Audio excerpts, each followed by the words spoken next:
नमस्कार, Byju's government exam prep channel में आप सभी का स्वागत है। आज हम 21 फरवरी में आए हुए जो भी इम्पोर्टेंट करंट अफेयर्स हैं उन सभी की यहाँ पर चर्चा करने वाले हैं। ये सारे करंट अफेयर्स आपके सभी एग्जाम्स के लिए बहुत ही इम्पोर्टेंट हैं, चाहे वो बैंकिंग हो, एसएससी हो या फिर अदर गवर्नमेंट एग्जाम्स। आइए हम सबसे पहले राष्ट्र से जुड़ी हुई खबरों की यहाँ पर चर्चा कर लेते हैं। नेशनल न्यूज़ को यहाँ पर देख लेते हैं। जो सबसे पहला न्यूज़ है वो हमारे हेल्थ से जुड़ा हुआ है। यहाँ पर खबर ये आई है कि union health minister doctor Harshvardhan ji के द्वारा इंद्रधनुष योजना का तीसरा भाग शुरू कर दिया गया है, जिसे नाम दिया गया है IMI 3.0, मतलब इंटेंसिफाइड मिशन इंद्रधनुष। ये जो योजना है वो 2 राउंड में जो है पूरी की जाएगी। इसका जो पहला फेज है वो 22 फरवरी 2021 को शुरू होगा और इसका दूसरा फेज 22 मार्च 2021 को शुरू होगा। यानी कि 2 फेज में जो है इस योजना को चलाने का यहाँ पर निर्णय लिया गया है। ये योजना यानी कि जो इंद्रधनुष योजना है वो पूरे देश के 250 जिलों में जो है शुरू की जाएगी, जिसके तहत भारत में गर्भवती महिलाओं और बच्चों को मुफ्त में टीकाकरण किया जाएगा। आइए समझ लेते हैं इंद्रधनुष योजना के बारे में। ये योजना बहुत ही इंपॉर्टेंट है। बहुत सारे एग्जाम्स में इंद्रधनुष योजना के बारे में जो है चर्चा आपको क्वेश्चंस जो है मिल जाते हैं। तो आइए देखते हैं कुछ इंपॉर्टेंट फैक्ट्स इंद्रधनुष योजना को लेकर के। जैसा मैंने कहा कि ये जो अभी योजना शुरू की जा रही है वो ये इसकी तीसरी भाग है, यानी कि इसका पहला भाग बहुत पहले शुरू किया गया था। यहाँ पर मैंने बताया है कि जो इंद्रधनुष योजना है वो सबसे पहले दिसंबर 2014 में शुरू की गई थी और ये योजना UIP का भाग था। UIP का फुल फॉर्म क्या है? Universal immunisation programme. इसे यूनिवर्सल इसलिए कहा जाता है क्योंकि इस प्रोग्राम के तहत 12 ऐसे डिजीज जो कि वैक्सीन से ठीक हो सकते थे बच्चों में और प्रेग्नेंट वुमेन में, उनको यहाँ पर ठीक करने की योजना बनाई गई। इसलिए नाम क्या दिया गया? Universal immunisation programme, UIP। तो याद रखिएगा कि इस इंद्रधनुष योजना के तहत 12 ऐसे डिजीज हैं, बीमारियां हैं जो कि वैक्सीन से ठीक हो सकती हैं, उनके लिए जो है यहाँ पर टीकाकरण किया जाता है। ये जो सारे के सारे जो डिजीज हैं इन सभी का नाम मैंने यहाँ पर दे दिया है, जैसे वुपिंग कफ, डिप्थेरिया, पोलियो, टेटनस, टर्बुकुलोसिस, इन सभी का नाम मैंने यहाँ पर दे दिया है। इन सभी डिजीज को आप एक बार अच्छे से पढ़ लेना, क्योंकि एग्जाम में जो है पूछा जा सकता है कि कौन कौन सी ऐसी डिजीज है जिसको कि यूनिवर्सल इम्यूनाइजेशन प्रोग्राम यानी कि यूनिवर्सल टीकाकरण कार्यक्रम के अंदर रखा गया है और इंद्रधनुष योजना में उनको ठीक करने की कोशिश की जा रही है। तो ये बहुत ही इंपॉर्टेंट है, इसको आप ध्यान से पढ़ लीजिएगा। आइए बढ़ते हैं अपने दूसरे न्यूज की तरफ जो कि केरला से जुड़ा हुआ है। यहाँ पर न्यूज ये आई है कि केरला जो है स्मार्ट आंगनवाड़ी बनाने वाले हैं अपने स्टेट में। तो ये स्मार्ट आंगनवाड़ी का मतलब क्या है? जो पहले की जो आंगनवाड़ी जो संस्थाएं थी वो सही तरीके से काम नहीं कर रही थी, वहां पर इंफ्रास्ट्रक्चर की कमी थी, उन सभी को जो है अब स्मार्ट आंगनवाड़ी में बदला जाएगा। ये जो स्मार्ट आंगनवाड़ी प्रोग्राम है वो ICDS से जुड़ा हुआ है। ICDS का फुल फॉर्म क्या है? तो इंटीग्रेटेड चाइल्ड डेवलपमेंट स्कीम। जैसा कि हम सभी जानते हैं कि बहुत दिनों से ही हमारे सरकार के द्वारा चाइल्ड डेवलपमेंट को लेकर के, खास करके रूरल एरिया में जो चाइल्ड डेवलपमेंट है उसके लिए बहुत कुछ किया जा रहा है। आप देखोगे मैंने यहाँ पर जो है आंगनबाड़ी स्कीम के बारे में भी चर्चा की है और ICDS स्कीम के बारे में भी चर्चा की है। जैसा मैंने कहा कि आंगनवाड़ी स्कीम कोई नया स्कीम नहीं है, ये स्कीम हमारे देश में बहुत पहले ही शुरुआत की गई थी। आप देखोगे कि इस स्कीम की शुरुआत 1975 में की गई थी बाय द इंडियन गवर्नमेंट और उसी साल जो है भारत सरकार के द्वारा ICDS मतलब इंटीग्रेटेड चाइल्ड डेवलपमेंट सर्विस की भी शुरुआत की गई थी। इस ICDS के द्वारा भारत में खास करके जो ग्रामीण इलाके हैं भारत के, उसमें जो है प्राइमरी हेल्थ केयर जो फैसिलिटी है, एजुकेशन की जो फैसिलिटी है, वैक्सीनेशन की जो फैसिलिटी है, उसको मुहैया कराने की यहाँ पर चर्चा की गई थी। आगे चलकर जो 10वीं पंचवर्षीय योजना है बहुत ही इंपॉर्टेंट है। 10th जो हमारा 5 ईयर प्लान था उसमें इन ICDS स्कीम को और आंगनवाड़ी सेंटर्स को जो है क्या कर दिया गया? जोड़ दिया गया। मतलब कि जो ICDS स्कीम के तहत जो भी हेल्थ केयर फैसिलिटी देने वाली थी सरकार जनता को, वो अब देश में मौजूद आंगनवाड़ी सेंटर के तहत दिए जाने वाले थे। इसीलिए ये जो ICDS स्कीम की सफलता के लिए जो है आंगनवाड़ी जो सेंटर है हमारे देश में, जो डिफरेंट डिफरेंट स्टेट में आंगनवाड़ी के जो सेंटर है उनका अब स्मार्ट होना भी बहुत ही जरूरी है, ताकि जो है जो भी स्कीम ICDS के अंदर लाए गए थे वो सही तरीके से पूरे किए जा सके। तो ये भी बहुत ही इंपॉर्टेंट योजना है, याद रखिएगा। आइए बढ़ते हैं अपने तीसरे न्यूज की तरफ। यहाँ पर जो है इंडियन ऑयल और नॉर्वे की जो ग्रीन स्टेट कंपनी है उसके बारे में कुछ करार हुआ है हाइड्रोजन रिसर्च को लेकर के। जैसा कि हम सभी जानते हैं कि भारत सरकार द्वारा जो क्लीन एनर्जी सोर्स है उसको जो है बढ़ावा दिया जा रहा है, और उसी को लेकर के इंडियन ऑयल और नॉर्वे की कंपनी ग्रीन स्टेट के बीच में जो है हाइड्रोजन को लेकर के और उसमें होने वाली रिसर्च को लेकर के एक करार किया गया है। यहाँ पर मैं ये भी बताना चाहता हूँ कि नेशनल हाइड्रोजन मिशन क्या है। ये बहुत ही इंपॉर्टेंट हो चुका है, क्योंकि अभी पूरी दुनिया और खास करके भारत भी क्लीन एनर्जी के लिए यानी कि कार्बन फ्री फ्यूल के लिए जो है बहुत कोशिशें कर रहा है। तो याद रखिएगा कि जो नेशनल हाइड्रोजन मिशन है वो फाइनेंस मिनिस्टर के द्वारा जो है बजट 2020-21 में जो है इसकी चर्चा की गई थी, और यहाँ पर ये कहा गया कि भारत जो है कार्बन फ्री फ्यूल यानी कि क्लीन एनर्जी के जो है स्रोतों का यहाँ पर पता लगाएगा, और उसके लिए जो भी रिसर्च करने होंगे और बाहर के देशों से जो भी हमें सहायता मिल सकती है उसके लिए भारत क्या है, तैयार है। और इसी के तहत जो है भारत के कंपनी इंडियन ऑयल कॉर्पोरेशन और नॉर्वे के ग्रीन स्टेट कंपनी के बीच में एक करार हुआ है। आइए अब हम कुछ इंटरनेशनल न्यूज़ की यहाँ पे चर्चा कर लेते हैं। जो पहला न्यूज़ यहाँ पर है वो भारत के लिए बहुत ही अच्छा है। जैसा कि हम सभी जानते हैं कि पिछले दिनों भारत की सरकार के द्वारा यूनाइटेड नेशन को एक प्रस्ताव दिया गया था, जिसमें यह कहा गया था कि भारत जो है UN पीस कीपर्स यानी कि वो सैनिक जो कि दुनिया के डिफरेंट डिफरेंट देशों में पीस कीपर्स का काम कर रहे हैं, उनके लिए भारत जो है कोरोना वैक्सीन के 2 लाख डोज देना चाहता है। भारत के इसी इनिशिएटिव की चर्चा करते हुए यूनाइटेड नेशन के जो अध्यक्ष हैं उन्होंने भारत को थैंक्स कहा है, और भारत की जो कोरोना वैक्सीन को लेकर उसकी जो डिप्लोमेसी है उसको यहाँ पर उन्होंने एक तरीके से सराहना की। आइए चलते हैं कुछ दूसरे इंटरनेशनल न्यूज़ की तरफ, जो कि भारत और इथोपिया के संबंधों को लेकर के हैं। जैसा कि हम सभी जानते हैं इथोपिया के उप प्रधानमंत्री जिनका नाम डेमके मेकोनन है, वो भारत के 4 दिवसीय यात्रा पर आए हैं, और यहाँ पर जो है इथोपिया के उप प्रधानमंत्री और हमारे विदेश मंत्री की उपस्थिति में भारत और इथोपिया के बीच में जो है कुछ एग्रीमेंट्स हुए हैं। यहाँ पर यह जानना बहुत ही महत्वपूर्ण है कि इंडिया जो है इथोपिया का 3rd most important trading partner है। ये बात बहुत ही इंपॉर्टेंट हो जाती है जब हम इस न्यूज़ को यहाँ पर एनालिसिस करते हैं, तो यानी कि India is the 3rd most important trading partner of Ethiopia. और ऐसा मैं इसलिए कह रहा हूँ क्योंकि जो 2018-19 का जो बायलैटरल ट्रेड का यहाँ पर जो डेटा है वो ये इस बात को प्रूफ करता है। यहाँ पर ये कहा गया है कि 2018-19 में जो दोनों देशों के बीच में जो बायलैटरल ट्रेड हो रहा था वो 1.28 बिलियन डॉलर्स का था, जिसमें से भारत जो है 1.23 बिलियन डॉलर जो है इथोपिया को एक्सपोर्ट कर रहा था, और भारत का जो इंपोर्ट था वो सिर्फ 55.01 मिलियन $US था। आप समझ सकते हैं कि भारत यहाँ पर जो है बहुत ज़्यादा मात्रा में इथोपिया को क्या करता है, एक्सपोर्ट करता है, और इसीलिए इथोपिया भारत का एक बहुत ही इंपॉर्टेंट ट्रेडिंग पार्टनर है।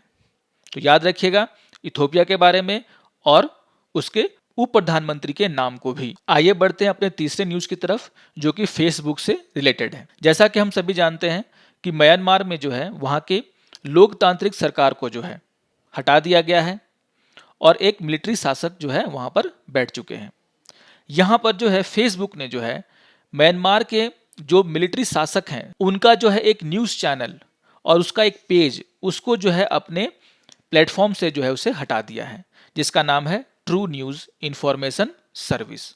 ये वहाँ का एक न्यूज़ चैनल है, और इसी का एक फेसबुक पेज था जिसे कि यहाँ पर जो है फेसबुक के द्वारा अपने प्लेटफॉर्म से हटा दिया गया है। नाम याद रखिएगा, ट्रू न्यूज़ इन्फॉर्मेशन सर्विस। यहाँ पर जो कारण बताया गया है वो वही है वायलेंस, यानी कि इस पेज के द्वारा जो है म्यांमार की जनता पर वायलेंस का जो है बढ़ावा दिया जा रहा था, और इसी को आधार बनाते हुए फेसबुक ने जो है ट्रू न्यूज़ का जो फेसबुक पेज है उसको यहाँ पर डाउन कर दिया है, उसको अपने प्लेटफॉर्म से हटा दिया है। आइए अब कुछ बैंकिंग और फाइनेंस से रिलेटेड न्यूज़ की यहाँ पर चर्चा कर लेते। यहाँ पर एक बार फिर से रिजर्व बैंक ऑफ इंडिया ने एक अर्बन कोऑपरेटिव बैंक पर जो है बैन लगाया है। आइए जान लेते हैं इस न्यूज़ को। RBI के द्वारा जो है दक्कन अर्बन कोऑपरेटिव बैंक पर जो है कुछ प्रतिबंध लगाए गए हैं। यहाँ पर जो है प्रतिबंध क्या है वो भी देख लेते हैं। यहाँ पर जो है कहा गया है, रिजर्व बैंक के द्वारा ये कहा गया है कि दक्कन कोऑपरेटिव जो बैंक है, ना तो वो कोई नया लोन दे पाएगा, ना ही वो कोई नया डिपॉजिट एक्सेप्ट कर पाएगा, और उसके जो कस्टमर हैं वो भी जो है 1000 से ज़्यादा जो है पैसे अपने अकाउंट से नहीं निकाल सकते हैं। कितने दिनों के लिए? For the 6 month. तो ये बहुत ही इंपॉर्टेंट एक जो है रोक लगाई गई है कि इसके द्वारा, रिजर्व बैंक ऑफ इंडिया के द्वारा। बैंक का नाम याद रखना बहुत ही जरूरी है, और ये क्या है? Deccan urban cooperative bank. Bank exam में है, एसएससी के एग्जाम में डायरेक्ट ये क्वेश्चन पूछे जाएंगे कि हाल के दिनों में रिजर्व बैंक के द्वारा जो है किस बैंक पर जो है बैन लगाया गया। ये जो दक्कन कोऑपरेटिव बैंक है वो कर्नाटका बेस्ड कोऑपरेटिव बैंक है, और यहाँ पर जो 6 महीने की बात की गई है उसकी शुरुआत 19 फरवरी से होने वाली है। यानी कि 19 फरवरी से लेकर के आगे आने वाले 6 मंथ हैं, यहाँ तक जो है यहाँ पर जो है उस बैंक के ऊपर जो है बैन लगा रहेगा। 6 महीने के बाद रिजर्व बैंक ऑफ इंडिया ने यह भी कहा है कि वो अपने बातों की समीक्षा कर सकता है, और अगर बैंक की स्थिति सुधरती है तो उस पर से लगे हुए बैन को हटाया भी जा सकता है, लेकिन फिलहाल उस पर यह बैन जारी रहेगा। आइए अब हम कुछ स्पोर्ट्स न्यूज की यहाँ पे चर्चा कर लेते हैं। आज का जो दिन है वो भारत के लिए बहुत ही खुशियों भरा है, बहुत ही इंपॉर्टेंट है। क्यों ऐसा, मैं ऐसा क्यों कह रहा हूँ? क्योंकि ऑस्ट्रेलियन ओपन से भारत के लिए एक बहुत ही अच्छी खबर आई है, और खबर क्या है कि भारत के राजीव राम और बारबोरा क्रेजिकोवा की जोड़ी ने जो है ऑस्ट्रेलियन ओपन का जो है मिक्स का डबल फाइनल जीत लिया है। यानी कि भारत के पास एक और जो है ग्रैंड स्लैम आ चुका है। एक और न्यूज जो कि ऑस्ट्रेलियन ओपन से ही है उसकी भी चर्चा कर लेते हैं।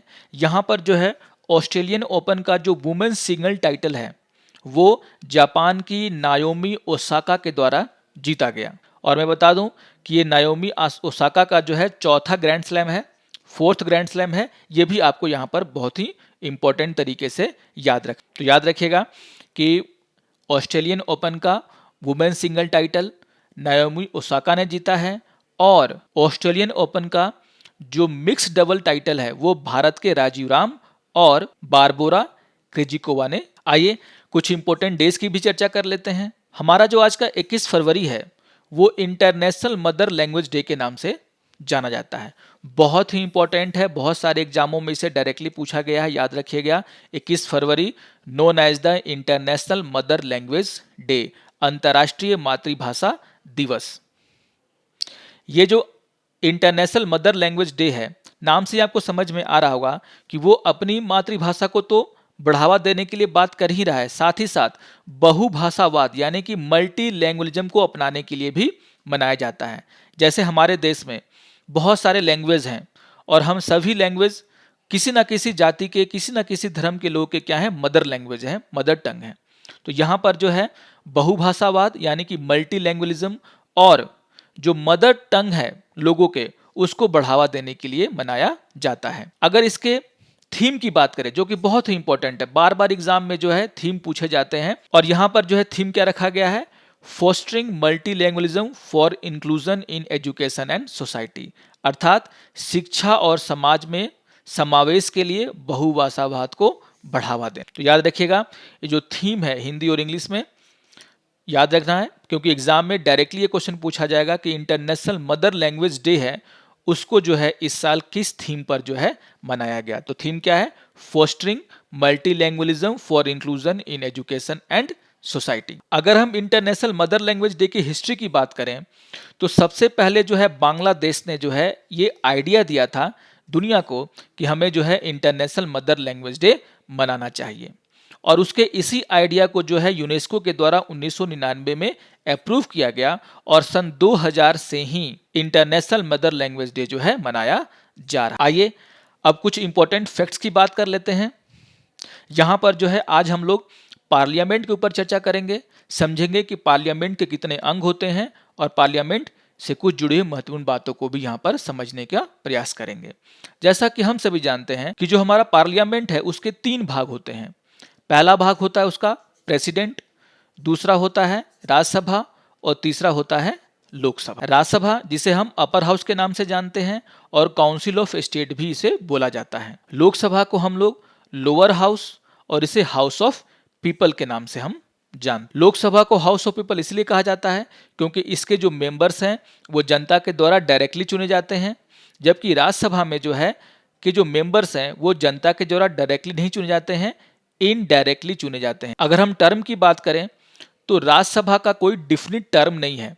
राज्यसभा एक ऐसी बॉडी है जो कभी भी डिस्ट्रॉय या डिसॉल्व नहीं होती, लेकिन लोकसभा जो है हर 5 साल पर क्या हो जाती है, डिसॉल्व हो जाती है, यानी कि उसका जो कार्यकाल है वो मैक्सिमम 5 वर्षों का होता है। 5 वर्षों के बाद देश में नए चुनाव होते हैं और उन चुनावों के बाद एक नई लोकसभा का गठन होता है। लेकिन राज्यसभा के साथ ऐसा नहीं है। राज्यसभा एक ऐसी बॉडी है जो निरंतर चली जा रही है और ये कभी भी डिसॉल्व नहीं होती। लेकिन अगर हम राज्यसभा के मेंबर्स के टर्म की बात करें तो राज्यसभा का जो मेंबर्स का टर्म होता है वो होता है 6 इयर्स। वहीं लोकसभा के जो मेंबर्स होते हैं उनका टर्म होता है मैक्सिमम 5 इयर्स। हाँ, एक बात आपको जानने की जरूरत है कि राज्यसभा के जो 1/3 मेंबर हैं वो हर 2 साल पर क्या हो जाते हैं, अपने कार्यकाल को पूरा कर लेते हैं और वहां से हट जाते हैं, लेकिन सिर्फ 1/3 मेंबर। जबकि जब हम ये बोलते हैं कि लोकसभा डिसॉल्व हो गई तो इसका आशय होता है कि लोकसभा के जितने भी मेंबर्स हैं सभी का कार्यकाल क्या हो चुका है, समाप्त हो चुका है। तो याद रखिएगा, अगर आपसे कोई पूछे कि राज्यसभा का टर्म कितना होता है तो राज्यसभा का कोई भी टर्म नहीं होता, यानी कि इनडिफिनिट टर्म, इनफाइनाइट टर्म हम बोल सकते हैं। लेकिन अगर लोकसभा का कोई टर्म पूछे तो इसका आंसर क्या होगा आपका 5 ईयर। हाँ, लेकिन अगर राज्यसभा के मेंबर्स का टर्म आपसे पूछा जाए तो राज्यसभा के मेंबर्स का टर्म होता है 6 साल और लोकसभा के मेंबर्स का टर्म होता है 5 साल। लेकिन आपको यह भी याद रखना है कि राज्यसभा में जो 1/3 मेंबर हैं, यानी कि 1/3 मेंबर हैं, वो हर 2 साल पर क्या हो जाते हैं, रिटायर्ड हो जाते हैं। अगर हम लोकसभा और राज्यसभा के टोटल स्ट्रेंथ की बात करें तो राज्यसभा का जो टोटल स्ट्रेंथ है वो है 250, लेकिन प्रेजेंट में जो है राज्यसभा में सिर्फ 245 सदस्य। अगर हम लोकसभा की बात करें तो लोकसभा का जो टोटल स्ट्रेंथ है वो है 552, लेकिन प्रेजेंट में लोकसभा में कितने मेंबर हैं तो 545। राज्यसभा के 250 मेंबर्स में से 238 मेंबर जो हैं वो इलेक्ट होते हैं स्टेट के एमएलएस के द्वारा और 12 जो मेंबर्स होते हैं उनको प्रेसिडेंट के द्वारा नॉमिनेट किया जाता है, जो कि डिफरेंट एरिया से बिलोंग करते हैं, जैसे लिटरेचर, साइंस, सर्विस एंड। अगर हम बात करें लोकसभा के टोटल स्ट्रेंथ की तो मैंने क्या कहा, टोटल स्ट्रेंथ कितना है 552, जिसमें से अभी जो है हमारा लोकसभा का स्ट्रेंथ है 545 और इस 545 में से जो है 543 सीट ऐसी हैं जिनका जो है जनरल इलेक्शन के द्वारा जो चुन करके आते हैं और जबकि 2 मेंबर्स जो हैं राष्ट्रपति के द्वारा एंग्लो इंडियन कम्युनिटी से यहां पर लोकसभा में मनोनीत किए जाते हैं। अगर हम राज्यसभा की बात करें तो राज्यसभा का जो अध्यक्ष है वो वाइस प्रेसिडेंट होता है और लोकसभा का जो अध्यक्ष है उसे हम स्पीकर के नाम से जानते हैं, जिसे कि लोकसभा के सदस्यों के द्वारा ही चुना जाता है। यहाँ पर एक और बहुत ही इंपॉर्टेंट बात जो है जिसकी मैं यहाँ पे आपको चर्चा कर दे रहा हूँ, मैंने कहा कि 543 ऐसे सीट्स हैं लोकसभा की जिनका की चुनाव होता है। इन 543 सीटों में से 131 जो सीटें हैं वो रिजर्व रखी गई हैं। इस 131 सीट में से जो 84 सीट है, यानी कि जो 84 सीट है वो शेड्यूल कास्ट के लिए क्या है, रिजर्व है, और जो 47 सीट है वो शेड्यूल ट्राइब्स के लिए क्या है, रिजर्व है। तो याद रखिएगा दोस्तों, ये बहुत ही इंपॉर्टेंट डेटा है जो कि एग्जाम में बार बार आपसे पूछे जाते हैं कि लोकसभा में कितनी सीटें जो हैं रिजर्व कैटेगरी में हैं और अगर उन रिजर्व कैटेगरी में जो है एससी के लिए जो है कितनी सीटें रिजर्व की गई हैं और एसटी के लिए कितनी सीटें रिजर्व की गई हैं। तो मैंने यहाँ पर आपको बता दिया है कि टोटल सीटें जो रिजर्व हैं वो कितनी हैं 131, उसमें से 84 सीटें जो हैं शेड्यूल कास्ट के नाम पर रिजर्व हैं और जो 47 सीटें हैं वो शेड्यूल ट्राइब के नाम पर रिजर्व। इसके अलावा एक और छोटी जानकारी मैं आपको देना चाहता हूं जो कि हमारे पार्लियामेंट से जुड़ा हुआ है। जो हमारा पार्लियामेंट का जो आकार है वो सर्कुलर है और ये जो सर्कुलर जो आकार है वो कंटिन्यूटी का क्या है, प्रतीक है, मतलब निरंतरता का प्रतिनिधित्व करता है, प्रतीक है। निरंतरता का मतलब ये है कि भारत में हमेशा जो है संसद जो है जीवंत रहेगा, हमेशा जीवित रहेगा, लोकतंत्र हमेशा भारत में जिंदा रहेगा और भारत की जनता के द्वारा संसद में अपने प्रतिनिधियों को चुन करके भेजा जाता रहेगा। और इसीलिए जो पार्लियामेंट हमारा उसे कैसा बनाया गया, सर्कुलर। अगर हम लोकसभा की बात करें तो लोकसभा का जो कारपेट है वो ग्रीन कलर का होता है, और ये जो ग्रीन कलर है वो रिप्रेजेंट करता है कि भारत एक कृषि प्रधान देश है और लोकसभा के जो मेंबर्स होते हैं वो ग्रास रूट लेवल से क्या है चुन करके आते हैं। बहुत ही इंपॉर्टेंट फैक्ट्स बता रहा हूं, और आप जाकर के अगर देखेंगे तो पार्लियामेंट में ये सब बातें जो है लिखी हुई हैं। मैंने क्या कहा कि जो लोकसभा का जो कारपेट का जो कलर है वो ग्रीन होता है, और ग्रीन जो कलर है वो यह दर्शाता है कि भारत एक कृषि प्रधान देश है और यहाँ पर जो लोकसभा में जो चुन करके आने वाले लोग हैं वो बहुत ही ग्रासरूट लेवल से चुन करके आते हैं। वहीं अगर हम राज्यसभा की बातें करें, राज्यसभा का जो कारपेट का कलर है वो रेड होता है, जो कि इसकी रॉयल्टी को दर्शाता है, और इसके साथ साथ हमारे फ्रीडम फाइटर्स के द्वारा जो बलिदान दिया गया है उसको भी यहाँ पर दर्शाया जाता है। तो याद रखिएगा कि लोकसभा और राज्यसभा के कलर का भी जो कारपेट का जो कलर है वो भी एक बहुत बड़ा क्या है, सिंबल है। और राज्यसभा का जो लाल कलर है वो हमारे फ्रीडम फाइटर्स के द्वारा किए गए जो सेक्रीफाइस है उसको यहाँ पर दर्शाता है। यहाँ पर जो तीसरी सबसे बड़ी बात यहाँ पर जानने वाली बात है कि पार्लियामेंट के अंदर जो लाइब्रेरी है वो इंडिया की दूसरी सबसे बड़ी लाइब्रेरी है। तो ये कुछ इंपॉर्टेंट फैक्ट्स जो पार्लियामेंट से रिलेटेड थे वो मैंने आपके सामने यहाँ पर रख दिए। आइए अब आज के जो करंट अफेयर्स है उससे जुड़े हुए कुछ प्रैक्टिस क्वेश्चन हम लोग कर लेते हैं, अभ्यास प्रश्न कर लेते हैं। यहाँ पर जो क्वेश्चंस हैं वो आज के करंट अफेयर्स से भी जुड़े हुए हैं और जो आपने पुराने करंट अफेयर्स पढ़े हैं उससे भी जुड़े हुए हैं, क्योंकि ये एक अभ्यास प्रश्न है। तो आइए चर्चा करते हैं कुछ प्रश्नों का। यहाँ पर जो क्वेश्चन नंबर 1 है वो क्या कह रहा है कि Indian navy conducted PASSEX exercise along with which country. भारतीय नौसेना ने किस देश के साथ पासेक्स अभ्यास किया। पहले भी आपने पढ़ा होगा और इसका आंसर क्या होगा, सभी को पता है, इंडोनेशिया। तो बहुत ही इंपॉर्टेंट क्वेश्चंस। आइए आज का दूसरा क्वेश्चन देख लेते हैं। क्वेश्चन है कि the death anniversary of which leader is observed as समर्पण दिवस। किस नेता की पुण्यतिथि समर्पण दिवस के रूप में मनाई जाती है। और इसका आंसर क्या होगा आपका, पंडित दीनदयाल उपाध्याय। याद होगा कि 11 फरवरी को जो है इस साल जो है समर्पण दिवस के रूप में मनाया गया सरकार के द्वारा, और वो किसका है, पंडित दीनदयाल उपाध्याय की डेथ एनिवर्सरी है। तो बहुत ही इंपॉर्टेंट क्वेश्चन। और क्वेश्चन क्या है, समर्पण दिवस से रिलेटेड है, किस लीडर के नाम पर जो है इस दिवस को मनाया जाता है। तो याद रखिएगा, पंडित दीनदयाल उपाध्याय। आइए बढ़ते हैं क्वेश्चन नंबर 3 की तरफ। Who won Australian open women titles. किसने ऑस्ट्रेलियन ओपन में महिलाओं का खिताब जीता। मैंने अभी अभी इसका नाम लिया और सभी को पता होगा इसका आंसर क्या होगा, नाओमी ओसाका। जो कि ये ऑस्ट्रेलियन ओपन है तो इसलिए बहुत ही इंपॉर्टेंट हो जाता है। आइए क्वेश्चन नंबर 4 की तरफ बढ़ते हैं। और क्वेश्चन नंबर 4 है कि Barbora Krejcikova a tennis player belongs to which country. मैंने अभी अभी आपको कहा था कि भारत के एक प्लेयर्स और बारबोरा क्रेजिकोवा ने मिलकर के ऑस्ट्रेलियन ओपन का जो है मिक्स डबल जो है जीता है। लेकिन यहाँ पर क्वेश्चन क्या है कि बारबोरा क्रेजिकोवा जो है वो किस देश की खिलाड़ी है। आंसर क्या होगा, चेक रिपब्लिक। याद रखिएगा कि जो बारबोरा क्रेजिकोवा जो भारत के, याद रखिएगा इस बात को, कभी कभी ऐसे क्वेश्चंस भी आपको एग्जाम में पूछे जाते हैं, प्लेयर्स के नाम और उसकी कंट्री को भी आपको क्या करना है, याद करना पड़ेगा। तो बारबोरा क्रेजिकोवा वो जो है चेक रिपब्लिक से बिलोंग करती हैं। आइए बढ़ते हैं क्वेश्चन नंबर 5 की तरफ। और क्वेश्चन क्या है, the idea to celebrate International mother language Day was initiative of which country. अंतर्राष्ट्रीय मातृभाषा दिवस मनाने का विचार किस देश की पहल थी। और मैंने बातों बातों में आपको ये बताया था जब उस न्यूज़ की हमने चर्चा की थी कि इंटरनेशनल मदर लैंग्वेज डे सबसे पहली बार मनाने का जो बात है वो बांग्लादेश की सरकार के द्वारा किया गया था। आंसर क्या होगा आपका, बांग्लादेश। तो इसी तरीके के क्वेश्चंस जो है यहाँ पर न्यूज़ से निकल कर आते हैं। तो सारे जो करंट अफेयर्स के न्यूज़ जो हमने यहाँ पर चर्चा की है उसको आप लोग बहुत ही ध्यान से नोट कर लीजिए। आइए बढ़ते हैं क्वेश्चन नंबर 6 की तरफ। Who is the head of the committee form by the RBI for the consolidation of urban cooperative bank. अभी मैंने एक अर्बन कोऑपरेटिव बैंक से रिलेटेड एक न्यूज़ सुनाया जिसमें कहा गया कि रिजर्व बैंक ऑफ इंडिया ने दक्कन जो कोऑपरेटिव बैंक है उस पर जो है कुछ रोक लगा दी है। और ये उसी से रिलेटेड क्वेश्चन है, थोड़ा सा घुमा करके। क्वेश्चन क्या है कि who is the head of the committee form by the RBI for the consolidation of urban cooperative bank. और इसका आंसर क्या होगा आपका 6 का एनएस विश्वनाथन।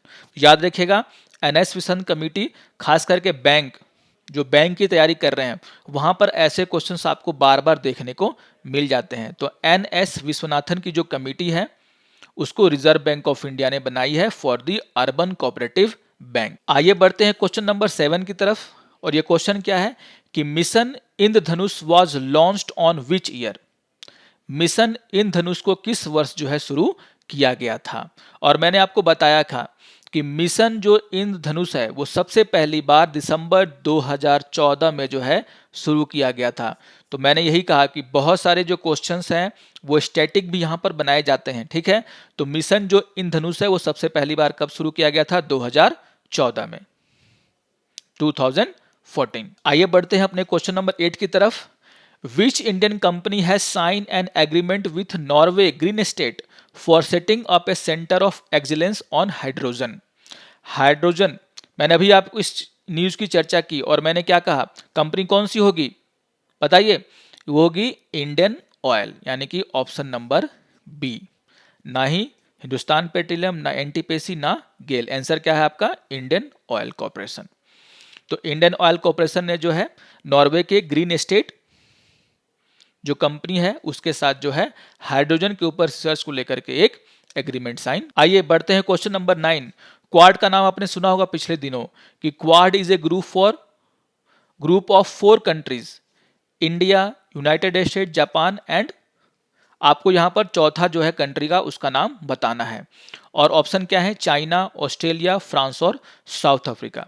जैसा कि हम जानते हैं जो क्वाड है वो 4 देशों का समूह है और उसमें पहला देश है इंडिया, दूसरा देश है यूनाइटेड स्टेट, तीसरा देश है जापान और जो चौथा देश है वो है ऑस्ट्रेलिया, ठीक है।